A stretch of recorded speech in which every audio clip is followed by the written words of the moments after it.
Corona virus के infection से लेकर मरीज के मर जाने तक क्या कैसे स्टेजेस आती हैं, वो सारी की सारी स्टेजेस मैं आपसे डिस्कस कर रहा हूं। मगर एक चेतावनी है साथ में, या तो पूरा वीडियो देखें या इस वीडियो को यहीं छोड़ दें। आधी जानकारी आपके लिए घातक होगी, फिर दूसरों को आप गलत जानकारी देंगे। तो कोरोना वायरस एक खतरनाक बीमारी है जिसकी वजह से लाखों लोग इन्फेक्टेड हैं, कई हजार लोग मर चुके हैं। इसका पहला स्टेज होता है संक्रमण, और ये जो संक्रमण है उसके बाद के अंदर कितने लोग मॉडरेट, कितने लोग क्रिटिकल और कितने लोग सीवियर जाते हैं, उसके ऊपर पहले नजर बना लेते हैं, फिर इन्फेक्शन की बात करेंगे। तो ये गोला मैं 100 मरीज मान लेता हूं। 80% लोग ऐसे हैं जिनको सीरियस नहीं होता, सिर्फ मॉडरेट सिम्टम्स दिखाई देते हैं। मॉडरेट सिम्टम्स का मतलब उनको कुछ सिम्टम्स आते हैं जिसके बारे में आपको बता रहा हूं, मगर सीरियस तब नहीं कहलाते जब तक उनको ऑक्सीजन देने की जरूरत नहीं पड़ती। इसके बाद के अंदर जो 15% लोग हैं, ये 80% और ये 15%, 80 और 15%, यानी कि 95% लोगों को लाइफ रिस्क नहीं रहता। वो माइल्ड या मॉडरेट सिम्टम्स के साथ ही दिखाई देते हैं, जल्दी ही ठीक हो जाते हैं। अब जो ये 5% लोग बच गए हैं, जिसको मैं लाल से डिनोट कर रहा हूं, ये 5% लोग ही केवल सीरियस हो जाते हैं। 100 में से 5 लोग ही जो पॉजिटिव पाए जाते हैं, उनके ऊपर लाइफ रिस्क रहता है। पहला दिन हम मानते हैं जब इन्फेक्शन होता है, किसी भी प्रकार से मरीज को इन्फेक्शन हो जाता है, यानी कि उसकी नाक या मुंह या आंखों के जरिए वो जो वायरस है वो अंदर पहुंच जाता है और अपना काम शुरू करता है, यानी कि डे 1। तो ये जो सिम्टम्स हैं ये दिखाई देंगे आपको फ्लू, जुकाम के एक ऐसे सिम्टम्स जो कि सामान्यतः होने वाली जुकाम से कुछ अलग हैं। आपको पता पड़ रहा है उन सिम्टम्स के बारे में। तो डे 1 के ऊपर हो रहा है आपको इन्फेक्शन, और सिम्टम्स आने में कम से कम आपको 3 से 4 दिन लग जाते हैं, यानी कि इस इन्फेक्शन से और सिम्टम्स आने के अंदर डे 5 लग जाएगा आपको। कुछ लोगों में दूसरे दिन भी इन्फेक्शन के सिम्टम्स आ जाते हैं, कुछ लोगों को 4-5 दिन लगते हैं, कुछ लोगों को इससे ज्यादा भी समय लग जाता है, मगर सिम्टम आने के अंदर ऑर्डिनरीली 4 से 5 दिन दिखाई दे रहे हैं। तो डे 5 को हमारे सिम्टम्स अपीयर हो गए हैं, और अब हमें हॉस्पिटल्स जाने की जरूरत कब पड़ेगी? सिम्टम्स अपीयर होने के बाद में हालत खराब होने में इसमें बहुत ही कम समय लगता है, और अगले 2-3 दिन के अंदर पेशेंट को पता लग जाता है कि हॉस्पिटल जाए बिना उसकी पार नहीं पड़ेगी। यानी सिम्टम्स आने के 2 दिन के अंदर, यानी डे 7 तक हॉस्पिटलाइजेशन की जरूरत पड़ जाती है। फिर भी जो माइल्ड इंफेक्शन होते हैं वो इस समय तक सोच रहे होते हैं कि उन्हें हॉस्पिटल जाना है कि नहीं जाना है। तो जैसा कि हमें पता है कोरोना वायरस लंग्स के ऊपर असर डालता है, और ये पूरा का पूरा रेस्पिरेटरी कैनाल के ऊपर असर डालता है। इसके अंदर कोरोना वायरस बाहर से आपके अंदर संक्रमण पैदा करता है, और संक्रमण यहाँ पे इस तरीके से नया नया संक्रमण होते होते वो धीरे धीरे लंग्स के अंदर पहुंच जाता है, और लंग्स के अंदर भी कोरोना वायरस आ जाता है। मगर इसको यहां तक आने में पूरा रास्ता संक्रमित करके और अपने आप को बढ़ाते बढ़ाते आना होता है। अब लंग्स के अंदर क्या होता है, जहां पर सबसे बड़ी समस्या होती है उसके बारे में आप जानिए। लंग्स के अंदर सेल्स होते हैं, और ये जो सेल्स होते हैं ये साधारण सेल्स नहीं होते, इनमें सीलिया लगे होते हैं, और ये जो सीलिया हैं ये इस तरीके से लंग्स में कोई भी चीज होती है उसको बाहर निकालने में हेल्प करते हैं। इनका काम ही यही होता है कि वो जो छोटे छोटे से रेशे हैं, ये कोई भी सामान होता है तो इसको ये वाला जो सीलिया है ये आगे फेंक देता है, फिर ये वाला जो सीलिया है इसके पास में ये सामान आता है, ये इसको और आगे फेंक देता है, और इस तरीके से धीरे धीरे करके वो शरीर से बाहर निकल जाता है। जैसे खरखराट आप करते हैं ना,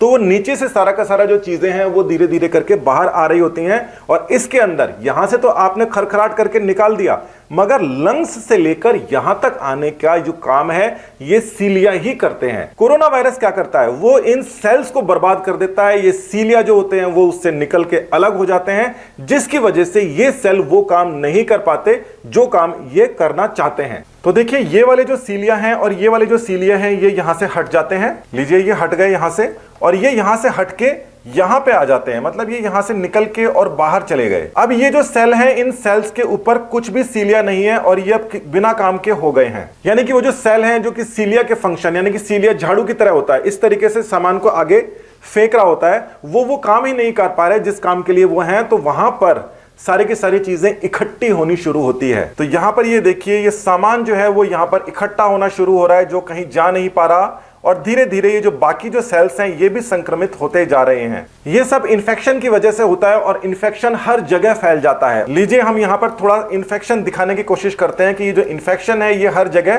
फैल गया है, जिसकी वजह से ये जो परत है ये परत मोटी होती जा रही है, लंग्स की परत मोटी हो जाती है और साथ ही के अंदर वो जो कचरा है उसके अंदर फंस गया, उसको साफ नहीं कर पाती तो कचरा वहां पे जमा होने लग जाता है। तो कोरोना वायरस ने देखिए क्या कर दिया है, उसने आधे से ज्यादा जो लंग्स हैं इसके अंदर किसी तरीके से इन्फेक्शन करके और ये इन्फेक्ट कर दिया है और ये अब मोटे होते जा रहे हैं। और क्योंकि इसके अंदर जो लंग्स के अंदर जो कचरा है वो यहां से नली से होते हुए बाहर खरखराट करके नहीं निकाल पा रहे हैं तो वो यहां पर और जमा होता जा रहा है। तो इस समय शरीर को क्या करना चाहिए और इम्यूनिटी सेल्स क्या कर रहे हैं? शरीर के अंदर रोग प्रतिरोधक क्षमता होती है और सेल्स जो इम्यूनिटी के जो सेल्स होते हैं वो उस वायरस के खिलाफ और साथ ही के अंदर वो जो कचरा वहां पे फंस गया है, जो इन्फेक्टेड कचरा है, उसके खिलाफ धावा बोल देते हैं। देखिए ये जो हरा पोर्शन है इसके अंदर बहुत सारे सेल्स हैं और ये जो मोटी परत है जो सेल्स की अब बढ़ती जा रही है, इसके अंदर सेल्स के साथ में ये संक्रमण यानी कि ये वायरस भी हर जगह मौजूद है। तो शरीर के डिफेंस सेल्स यानी कि उसकी जो रोग प्रतिरोधक क्षमता वाले जो सेल्स होते हैं, जो कि योद्धा सेल्स होते हैं, कहीं भी जाके संक्रमण को मारते हैं,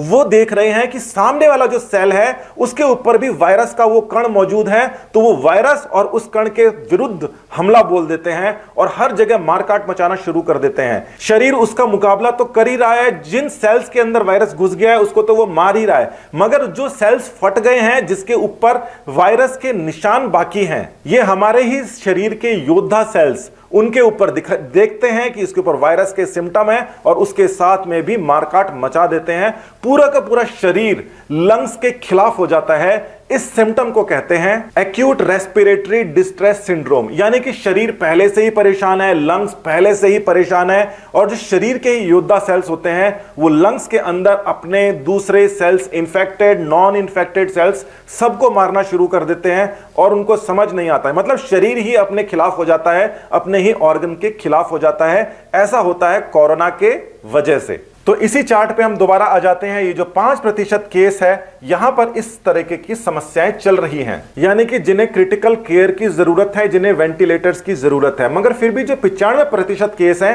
उन्हें इन सब की जरूरत नहीं होती और 80% केसेस के अंदर तो ऑक्सीजन लगाने की जरूरत नहीं होती। तो ऑक्सीजन लगाने की जरूरत इसलिए नहीं होती क्योंकि वहां पर यह समस्या नहीं आती कि शरीर ही शरीर के खिलाफ नहीं हो रहा होता। तो ये जो 5% लोग हैं इसके अंदर भी 1% लोग और बच जाते हैं, फिर भी 3 से 4% तक का इस समय तक रेट आ रहा है जो बच नहीं पाते और उनकी डेथ हो जाती है। फिर भी ये आंकड़ा अगर आप देखें तो 100 से जाकर और 3 के ऊपर जाकर अटकता है, यानी 100 में से 80% केस तो 1-2 दिन के अंदर हॉस्पिटलाइजेशन होने के बाद में ठीक हो जाते हैं, जिनको डॉक्टर्स केयर मिल जाती है, जिनको खान पान हल्का फुल्का रखते हैं और भी कई सारी चीजों को देखते हैं। उसके अलावा भी 15% जो लोग हैं उनको इंटेंसिव केयर देने के बाद में वो भी ठीक हो जाते हैं और उसके अलावा भी क्रिटिकल केयर के अंदर हैं, उसमें से भी काफी सारे ऐसे मरीज हैं जिन्हें डॉक्टर मौत के मुंह से निकाल लाते हैं। ये सारी समस्याएं डे 7 से लेकर और डे 14 तक हो जाती हैं, यानी कि बहुत ही फटाफट हो जाता है और डे 14 के अंदर 3% तक जो मरीज हैं वो बच नहीं पाते और वो खत्म हो जाते हैं, मगर साथ ही 97% तक बच जाते हैं और जिसमें से कुछ तो डिस्चार्ज भी हो जाते हैं और बाकियों को इलाज चल रहा होता है। अब 80% को तो परेशान होने की जरूरत नहीं है, हालांकि उनका शरीर बहुत ही बड़ी परेशानी में है, मगर फिर भी मरने से वो बेटर हैं।